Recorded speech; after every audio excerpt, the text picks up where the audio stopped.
મિત્રો, આખરે નાગપંચમી કેમ ઉજવવામાં આવે છે? તે પણ દર વર્ષે ખૂબ શ્રદ્ધા અને વિશ્વાસ સાથે. આખરે નાગદેવતાની પૂજા કેમ કરવામાં આવે છે? દૂધ કેમ ચઢાવવામાં આવે છે? મિત્રો, આજે હું તમને એક એવી કથા સંભળાવવા જઈ રહ્યો છું જેમાં નાગપંચમીનું સાચું રહસ્ય છુપાયેલું છે, જેને સાંભળીને તમારો આત્મા પણ કાંપી ઉઠશે. નમસ્કાર પ્રિય દર્શકો, ફરી એકવાર તમારું સ્વાગત છે અમારી ચેનલ ધાર્મિક કથાઓમાં. પ્રિય દર્શકો, આજે અમે એક નવી કથા, એક નવો વિડિયો લઈને તમારી સમક્ષ હાજર થયા છીએ. આજની કથા અત્યંત જ્ઞાનવર્ધક અને પ્રેરણાદાયી છે. કથા શરૂ કરતા પહેલા તમને એક વિનમ્ર નિવેદન છે. શાસ્ત્રોમાં કહેવાયું છે કે અધૂરી છોડેલી કથા દુઃખ અને પાપનું કારણ બને છે. તેથી આ કથાને અંત સુધી અવશ્ય સાંભળો અને આ વિડિયોને લાઈક કરો, અમારી ચેનલને સબસ્ક્રાઇબ કરો અને કોમેન્ટમાં જય શ્રી કૃષ્ણ લખવાનું ભૂલશો નહીં. તો આવો વિના વિલંબે આજની પ્રેરણાદાયી કથા શરૂ કરીએ. ઘણા સમય પહેલાની વાત છે, જ્યારે આ ધરતી પર સત્ય અને ધર્મનું રાજ હતું. મહાભારતનું મહાન યુદ્ધ સમાપ્ત થઈ ચૂક્યું હતું. કુરુક્ષેત્રની તે રક્તરંજિત ભૂમિ હવે શાંત પડી હતી, પરંતુ તેની છાયા હજુ પણ માનવતાના હૃદય પર હતી. તે કાળમાં રાજ કરતા હતા મહાન રાજા પરીક્ષિત, અર્જુનના પૌત્ર અભિમન્યુના પુત્ર રાજા પરીક્ષિત. તેઓ એક આદર્શ રાજા હતા, ન્યાયપ્રિય, પ્રજાવત્સલ અને ધર્મના રક્ષક. તેમના શાસનકાળમાં ના કોઈ ભૂખ્યું હતું, ના કોઈ દુઃખી. પરંતુ કાળની ગતિ ક્યારે રોકાતી નથી, અને એક દિવસ એક નાની ભૂલે આ મહાન રાજાના જીવનમાં તોફાન લાવી દીધું. તે દિવસ હતો જ્યારે રાજા પરીક્ષિત શિકાર પર ગયા હતા. તપતી બપોરમાં તરસથી વ્યાકુળ થઈને તેઓ ઋષિ શમીકના આશ્રમે પહોંચ્યા હતા. ઋષિવર તે સમયે ગાઢ સમાધિમાં હતા. રાજાએ વારંવાર પોકાર્યું, હે મહર્ષિ, હે મહાત્મન, પરંતુ ઋષિનું ધ્યાન ન ભાંગ્યું. તરસની પીડાએ રાજાને ક્રોધિત કરી દીધા. તેમણે પોતાના રાજદંડથી એક મૃત સર્પ ઉપાડ્યો અને ઋષિના ગળામાં નાખી દીધો. આ ક્ષણિક ક્રોધ, આ એક પળની મૂર્ખતા રાજા પરીક્ષિતના જીવનનું સૌથી મોટું પાપ બની ગઈ. જ્યારે ઋષિ શમીકની સમાધિ ભાંગી અને તેમણે પોતાના ગળામાં મૃત સર્પ જોયો તો તેઓ દુઃખી થયા. પરંતુ તેમનાથી પણ વધુ ક્રોધિત થયો તેમનો પુત્ર શૃંગી. યુવા ઋષિનો ક્રોધ જ્વાળામુખીની જેમ ફૂટ્યો અને તેણે શ્રાપ આપ્યો, જે દુષ્ટ રાજાએ મારા નિર્દોષ પિતાનું અપમાન કર્યું છે, તે આજથી 7મા દિવસે સર્પરાજ તક્ષકના ડંખથી મૃત્યુ પામશે. શ્રાપના સમાચાર જ્યારે રાજા પરીક્ષિતને મળ્યા તો તેમનું હૃદય પશ્ચાતાપથી ભરાઈ ગયું. તેઓ તુરંત ઋષિ શમીકના ચરણોમાં પડ્યા. હે મહર્ષિ, મારાથી ભયંકર પાપ થયું છે. હું ક્ષણિક ક્રોધમાં મારો ધર્મ ભૂલી ગયો. કૃપા કરીને મને માફ કરો. ઋષિ શમીકનું હૃદય કરુણાથી ભરાઈ ગયું. તેઓ બોલ્યા, વત્સ પરીક્ષિત, તે જે કર્યું તે ખોટું હતું, પરંતુ મારા પુત્રનો શ્રાપ પણ ઉચિત ન હતો. હવે આ શ્રાપ પાછો નહીં લઈ શકાય, પરંતુ તું આ 7 દિવસનો સદુપયોગ કર. શુકદેવજી પાસેથી શ્રીમદ ભાગવત સાંભળ અને મોક્ષ પ્રાપ્ત કર. રાજા પરીક્ષિતે ગંગા તટ પર જઈને ઉપવાસ કર્યો. 7 દિવસ સુધી તેઓ શ્રીમદ ભાગવત સાંભળતા રહ્યા. અંતિમ દિવસે જ્યારે સૂર્ય આથમી રહ્યો હતો, તક્ષક નાગ એક બ્રાહ્મણનું રૂપ ધારણ કરીને રાજા પાસે પહોંચ્યો. હે રાજન, હું તમારા માટે કેટલાક ફળ લાવ્યો છું. રાજાએ નિર્ભયતાથી ફળ સ્વીકાર્યું. જેવું તેમણે ફળને સ્પર્શ કર્યું, તે તક્ષક નાગમાં બદલાઈ ગયું અને રાજાને ડંખ માર્યો. રાજા પરીક્ષિતના મૃત્યુ સાથે જ આખા રાજ્યમાં હાહાકાર મચી ગયો. તેમનો પુત્ર જન્મેજય રાજગાદી પર બેઠો, પરંતુ તેના હૃદયમાં તક્ષક પ્રત્યે તીવ્ર બદલાની આગ હતી. રાજા જન્મેજયનું શોક અને ક્રોધ જોવા જેવું હતું. પોતાના મહાન પિતાનું આવું મૃત્યુ તેના માટે અસહ્ય હતું. તેણે નિશ્ચય કર્યો કે તે આ પૃથ્વી પરથી બધા સર્પોનો નાશ કરી દેશે. મહાન યજ્ઞશાળામાં જન્મેજયે સર્પસત્ર યજ્ઞ શરૂ કર્યો. આ કોઈ સામાન્ય યજ્ઞ નહોતો.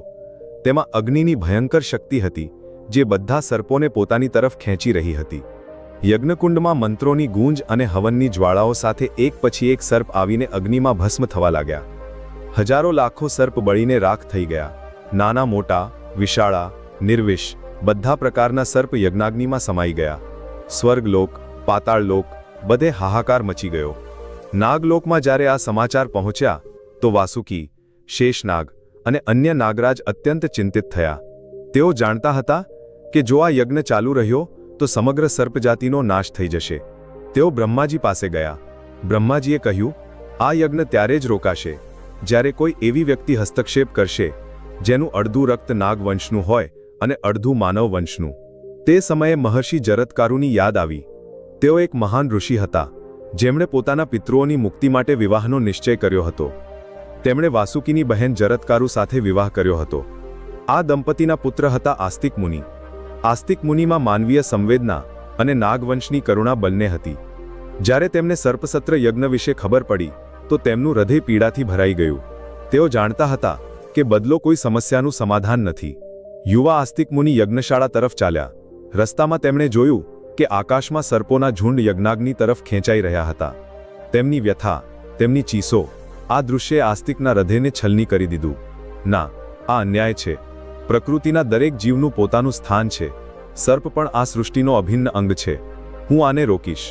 જ્યારે આસ્તિક મુનિ યજ્ઞશાળાના દ્વાર પર પહોંચ્યા તો દ્વારપાલોએ તેમને રોકવાનો પ્રયાસ કર્યો, પરંતુ એક બાળ બ્રાહ્મણને રોકવું અધર્મ હતું.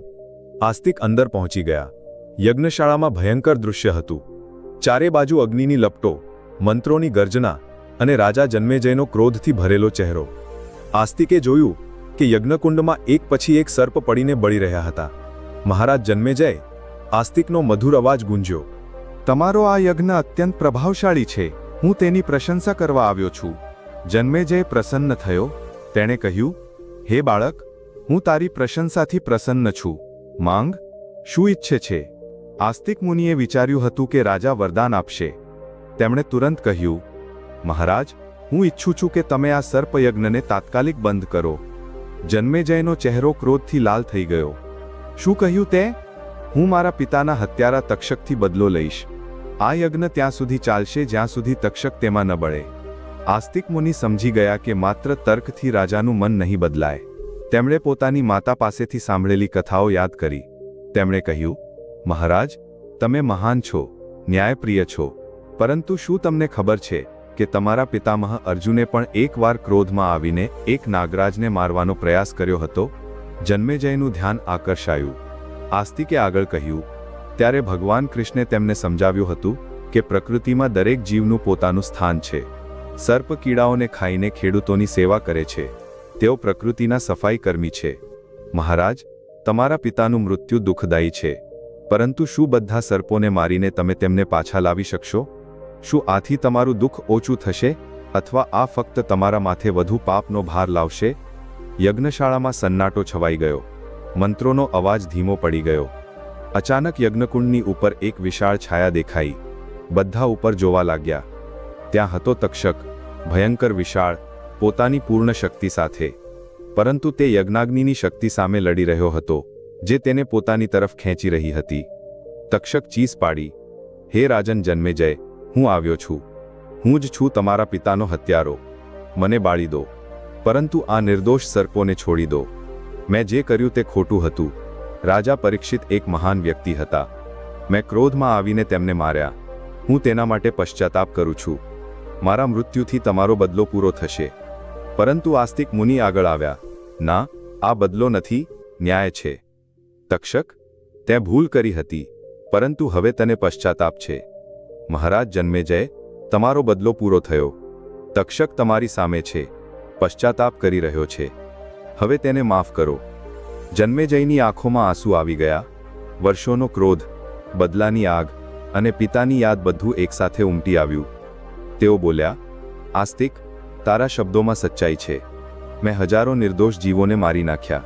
આ કેવો ન્યાય છે, જ્યાં એક અપરાધી માટે હજારો નિર્દોષ માર્યા જાય? તેમણે યજ્ઞ રોકવાનો આદેશ આપ્યો. અગ્નિ શાંત થઈ ગઈ. તક્ષક ધીમે ધીમે નીચે આવ્યો. જન્મેજય કહ્યું, તક્ષક, હું તને માફ કરું છું, પરંતુ વચન આપ કે હવે તું ક્યારેય કોઈ નિર્દોષને નુકસાન નહીં પહોંચાડે. તક્ષકે માથું નમાવ્યું. મહારાજ, હું વચન આપું છું. આજ પછી હું અને મારી સંતાન ત્યારે જ કોઈને નુકસાન પહોંચાડીશું જ્યારે અમારા પર હુમલો થશે. યજ્ઞાગ્નિની તપસ્થી બધા સર્પોના શરીર બળી ગયા હતા. તેમને શીતળતાની જરૂર હતી. આસ્તિક મુનિએ સૂચન કર્યું, મહારાજ, આ બળેલા સર્પોને ઠંડા દૂધથી સ્નાન કરાવીને તેમની પીડા ઓછી કરીએ. રાજા જન્મેજયે આદેશ આપ્યો. હજારો ઘડા ઠંડુ દૂધ લાવવામાં આવ્યું. બધા સર્પોને દૂધથી નવડાવવામાં આવ્યા. આ દ્રશ્ય અત્યંત મર્મસ્પર્શી હતું. જે હાથ થોડીવાર પહેલા આને મારવા માટે ઉઠ્યા હતા, તે જ હવે આની સેવામાં લાગ્યા હતા. ચમત્કાર થયો. દૂધના સ્પર્શથી બળેલા સર્પો ઠીક થવા લાગ્યા. તેમની પીડા ઓછી થઈ ગઈ. તક્ષક અને વાસુકી જેવા મહાન નાગરાજો પણ દૂધથી સ્નાન પછી પુનર્જન્મ પામ્યા. આ દિવસને જોઈને બ્રહ્માજી, વિષ્ણુજી અને શિવજી પણ પ્રસન્ન થયા. શિવજીએ કહ્યું, આજથી આ દિવસ નાગ પંચમીના નામે ઉજવાશે. આ દિવસે જે કોઈ શ્રદ્ધાથી નાગ દેવતાઓને દૂધ ચઢાવશે તેના બધા કષ્ટ દૂર થશે. પરંતુ મિત્રો, નાગપંચમીનું એક બીજું રહસ્ય છે.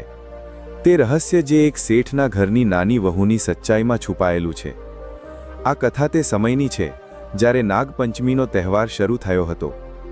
એક ધનિક શેઠના ઘરમાં 7 વહુઓ હતી. સૌથી નાની વહુ અત્યંત સુશીલ અને દયાળુ હતી, પરંતુ તેનો કોઈ ભાઈ નહોતો, જે તે સમયે સ્ત્રીઓ માટે મોટી ચિંતાનો વિષય હતો. એક દિવસ બધી વહુઓ ઘર લીંપવા માટે પીળી માટી લેવા ગઈ. માટી ખોદતી વખતે એક સર્પ નીકળ્યો. મોટી વહુએ તેને મારવા માટે ખુરપી ઉપાડી, પરંતુ નાની વહુએ રોકી. દીદી, આને ન મારો, આ બિચારો નિર્દોષ છે.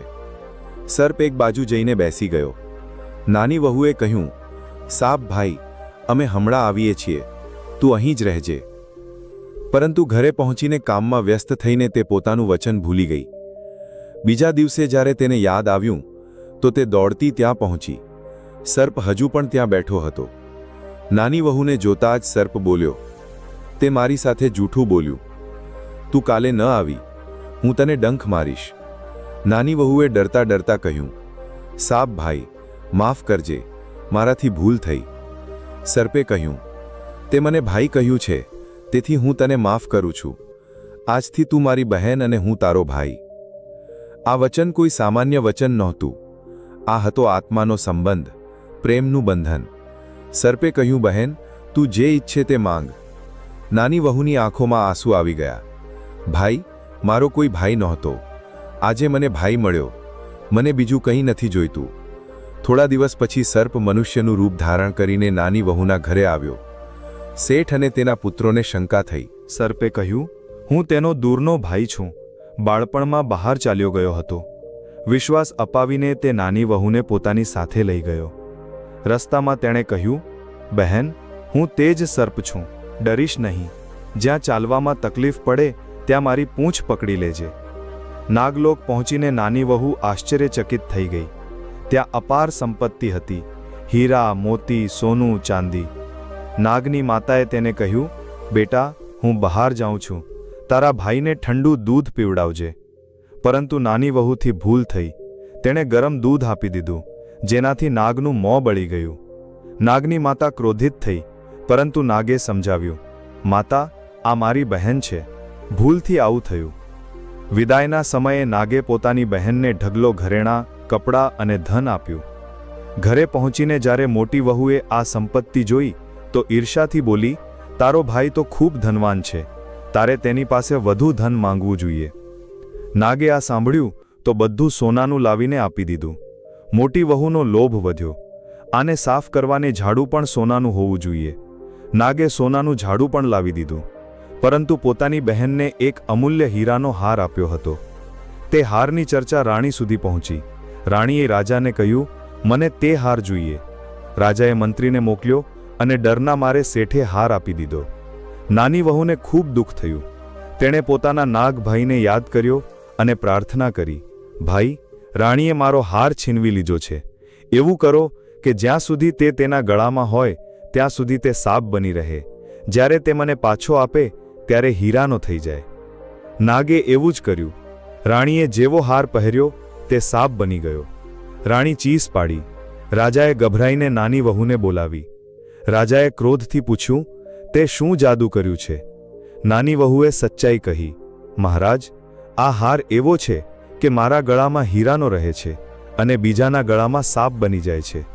રાજાએ પરીક્ષા લીધી. નાની વહુએ જેવો હાર પહેર્યો તે ફરી હીરાનો થઈ ગયો. રાજા પ્રસન્ન થઈને તેને ઇનામ પણ આપ્યું. ઘરે પાછી ફરી ત્યારે નાની વહુ પાસે ફરી ધન આવ્યું તો મોટી વહુએ ઈર્ષાથી તેના પતિને ભડકાવ્યો, તારી પત્ની પાસે ધન ક્યાંથી આવે છે? ચોક્કસ કંઈક વાત છે. નાની વહુના પતિએ શંકાથી પૂછ્યું, સાચું સાચું કહે, આ ધન તને કોણ આપે છે? ત્યાં જ નાગ પ્રગટ થયો. તેની આંખોમાં ક્રોધ હતો. અરે દુષ્ટ, તું તારી પત્નીના ચરિત્ર પર શંકા કરે છે? હું તેનો ભાઈ છું. મારી ધર્મ બહેન પર જો ફરી ક્યારે શંકા કરી તો હું તને ખાઈ જઈશ. નાની વહુનો પતિ ડરી ગયો અને માફી માંગી. તેણે નાગદેવતાનું ખૂબ સન્માન કર્યું. તે જ દિવસથી નાગપંચમી ઉજવવાની પરંપરા શરૂ થઈ. સ્ત્રીઓ નાગને ભાઈ માનીને તેની પૂજા કરવા લાગી. આ તહેવાર શીખવે છે કે સંબંધો લોહીથી નહીં, પ્રેમથી બને છે. ભગવાન શિવના ગળામાં નાગ કેમ છે? કારણ કે તેઓ બતાવે છે કે સૌથી વિશાળી વસ્તુ પણ પ્રેમથી વશ થઈ જાય છે. કાળ પણ શિવ સામે નતમસ્તક છે. નાગપંચમીનું પર્વ આપણને શીખવે છે કે સાચી ભક્તિમાં કોઈ સ્વાર્થ નથી હોતો. નાની વહુએ નાગને બચાવ્યો તો તેમાં કોઈ સ્વાર્થ નહોતો, ફક્ત દયા હતી. જ્યારે આપણે નાગદેવતાની પૂજા કરીએ છીએ તો આપણું હૃદય શુદ્ધ થાય છે. આપણે શીખીએ છીએ કે દરેક જીવમાં પરમાત્માનો વાસ છે. સર્પમાં પણ તે જ દિવ્યતા છે જે આપણામાં છે. શ્રાવણ માસમાં નાગપંચમીનું પર્વ એટલે ઉજવાય છે કે આ સમય પ્રકૃતિના પુનર્જન્મનો સમય છે. વરસાદના કારણે સર્પો પોતાના બિલમાંથી બહાર નીકળે છે. આ તેમના જીવનચક્રનો મહત્વનો સમય છે. અને તેથી જ કહેવાય છે કે નાગપંચમી ફક્ત એક દિવસ નથી, આ એક ભાવના છે. આ એક તારીખ નથી, આ એક સંસ્કાર છે. આ એક પૂજા નથી, આ પ્રેમનો પુરાવો છે. સર્વે ભવન્તુ સુખિનઃ, સર્વે સંતુ નિરામયાઃ, સર્વે ભદ્રાણી પશ્યન્તુ, માં કશ્ચિત દુઃખભાગ ભવેત. સૌનું કલ્યાણ થાઓ, સૌ નિરોગી રહો, સૌનું ભલું થાઓ, કોઈ દુઃખી ન થાઓ. આ જ છે નાગપંચમીનું અસલી રહસ્ય. આ જ છે આ મહાન પર્વની સાચી શિક્ષા. પ્રિય ભક્તો, અમને આશા છે કે આ કથા તમારા જીવનમાં સકારાત્મક બદલાવ લાવશે. તો મિત્રો, આજની કથા સારી લાગી હોય તો વિડીયોને લાઇક કરો અને બીજા સુધી પહોંચાડવા માટે શેર કરો. તમારી શ્રદ્ધા ભાવને કોમેન્ટ સેક્શનમાં જય શ્રી કૃષ્ણ લખીને વ્યક્ત કરો. આ કથાને અંત સુધી જોવા માટે તમારો હૃદયથી આભાર. જય હો નાગદેવતા. જય શ્રી કૃષ્ણ. ધન્યવાદ.